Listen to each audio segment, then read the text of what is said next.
Well, this section is just going to explain, basically I've been asked on showing you how to remove the barrel on the REXIMEX LYRA-K.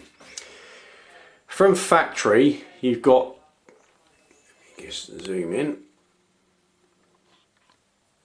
the top front section of the main block you've got two grub screw locking Allen key bolts that nip down on the barrel as it inserts into the block. Normally the rear one will be an anti-tamper, which if you go onto my other videos you'll see how to remove those. Very straightforward, simple process. Then basically loosen those.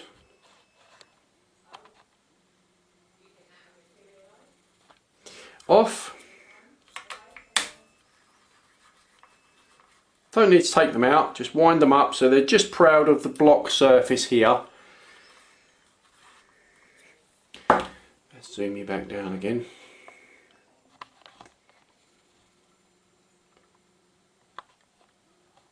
So you can see them here, just proud of the block itself. Then basically, once you're at that point, take your barrel and twist it side to side as you're pulling it out, and the barrel will actually slide forward and release. That will come with the shroud and everything with it because the shroud is locked on by grub screws on the rear section of the shroud. There's like an alloy ring with a couple of grub screws in. But if you leave that intact, don't worry. If you just want to take the barrel out, that's basically the easiest way. Leave the shroud and everything on it, undo those grub screws, wiggle it back and forth and slide it out. The whole barrel will actually slide out away from the rifle. I'm not doing it on this particular one at the moment because I've got a barrel band and everything on it, and I don't particularly need to take the barrel out. It's just trying to show you a direction on how to do it. So that's that section done. In this section, just going to, I've been basically asked, because there's no real instructions on adjusting the LYRA-K trigger itself. So although some will say it's supposed to be a two-stage, it's not really. It's basically a first stage. It's a single stage trigger. The only adjustment on it really from factory settings is the amount of pull that you use to actually disengage the sears.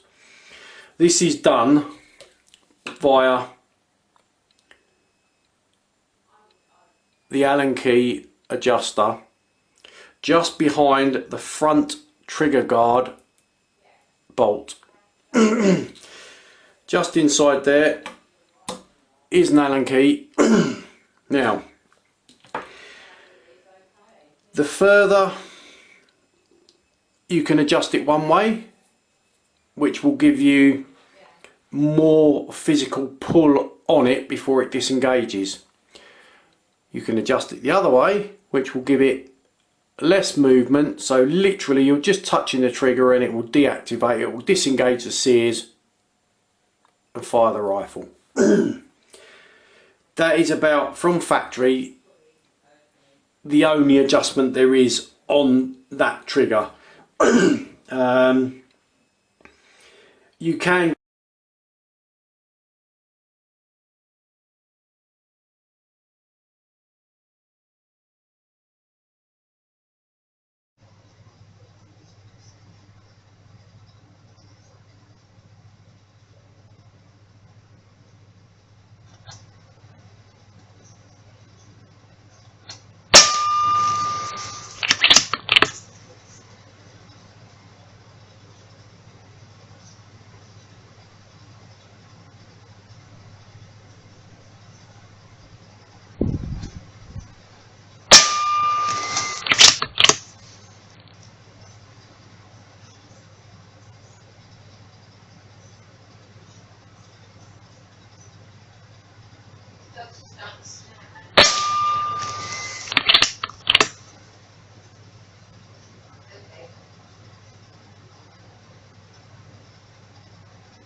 all of that.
There we go.